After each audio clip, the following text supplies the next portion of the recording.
विठ्ठल भगवान के महान भक्त नामदेव जी, जिनकी धमकी से विठ्ठल भगवान पीने लगे थे दूध। नामदेव जी एक छोटे बालक ही थे जब उनके नाना जी को उन्होंने ठाकुर सेवा करते हुए देखा। जब भी नामदेव जी के नाना अपने ठाकुर जी की सेवा करते तो नामदेव जी भी उन्हें ध्यान पूर्वक देखते रहते। वह बाहर आकर फिर किसी पत्थर की वैसे ही सेवा करके सुख प्राप्त करते। नामदेव जी अपने नाना से हट करते कि अपने ठाकुर जी की सेवा मुझे दे दीजिए, मैं वैसे ही सेवा सीख गया हूँ जैसे आप करते हैं। उनके नाना कहते, जब आप बड़े हो जाओगे तो मैं आपको सेवा दे दूंगा। एक बार नाना जी को कुछ दिनों के लिए बाहर जाना था तो उन्होंने ठाकुर सेवा नामदेव जी को दे दी। उन्होंने नामदेव जी से कहा, पहले ठाकुर जी को दूध पिलाना और भोग लगाना, उसके बाद ही खुद खाना। नामदेव जी के हर्ष का ठिकाना ना रहा। नामदेव जी ने ठाकुर जी के लिए मेहनत करके बहुत स्वादिष्ट दूध बनाया और ठाकुर जी के सामने रखा। नामदेव जी का प्रयास देखकर ठाकुर जी मुस्कुरा दिए। यह देखकर नामदेव जी भी खुश हो गए। आज तक नाना जी को भी यह मुस्कुराहट नहीं मिली थी। नामदेव जी सोचते रहे कि शायद मैं सामने खड़ा हूँ इसलिए ठाकुर जी दूध नहीं पी रहे। उन्होंने फिर पर्दा हटाकर देखा तो अभी भी ठाकुर जी ने दूध नहीं पिया था। वो विकल थे कि अगर ठाकुर जी ने दूध नहीं पिया तो नाना जी मेरी सेवा बंद कर देंगे।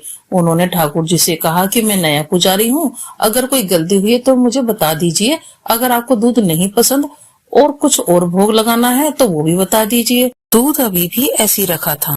सुबह से शाम हो गई, ठाकुर जी ने उस दिन उनका दूध नहीं पिया। अगला दिन हुआ, फिर भोग लगाया, ठाकुर जी ने इस दिन भी दूध नहीं पिया। नामदेव जी ने दोनों दिन कुछ नहीं खाया। उन्हें ये डर था कि उनकी सेवा उनसे छीन ली जाएगी। तीसरा दिन हुआ, उन्हें नींद नहीं आई। उन्होंने दूध बनाया और फिर इस बार दृढ़ता के साथ ठाकुर जी के पास एक छुरी लेकर गए और बोले, ठाकुर जी दूध पियो नहीं तो मैं अपना गला काट लूंगा। उन्होंने खुद पर छुरी से प्रहार किया। ठाकुर जी से ये सब देख नहीं पाए, उनके सामने आ गए और नामदेव जी का हाथ पकड़ लिया। ठाकुर जी ने कटोरा उठाया और दूध पीने लग गए। नामदेव जी ने कटोरा पकड़ लिया और बोले, पूरा नहीं पीना है, मैंने भी 3 दिन से कुछ नहीं खाया, मुझे भी प्रसाद चाहिए। नाना जी वापस आए तो उन्होंने बताया कि ठाकुर जी ने पहले तो 2 दिन तो दूध नहीं पिया, लेकिन तीसरे दिन उन्होंने अच्छे से दूध पी लिया। नाना जी ने सोचा, दूध पिया, सचमुच दूध पिया? उन्होंने कहा, मैं देखना चाहता हूँ। नामदेव जी नाना जी और छुरी लेकर दोनों ठाकुर जी के पास गए और बोले, ठाकुर जी दूध पियो, मुझे झूठा साबित मत करना। ठाकुर जी आए और उन्होंने दूध पिया। नामदेव जी की कृपा से उनके नाना जी को भी भगवान का साक्षात दर्शन हो गया था। भगवान भक्तों के भोलेपन पर आसानी से रीझ जाते हैं। जय विठ्ठल भगवान। राधे राधे।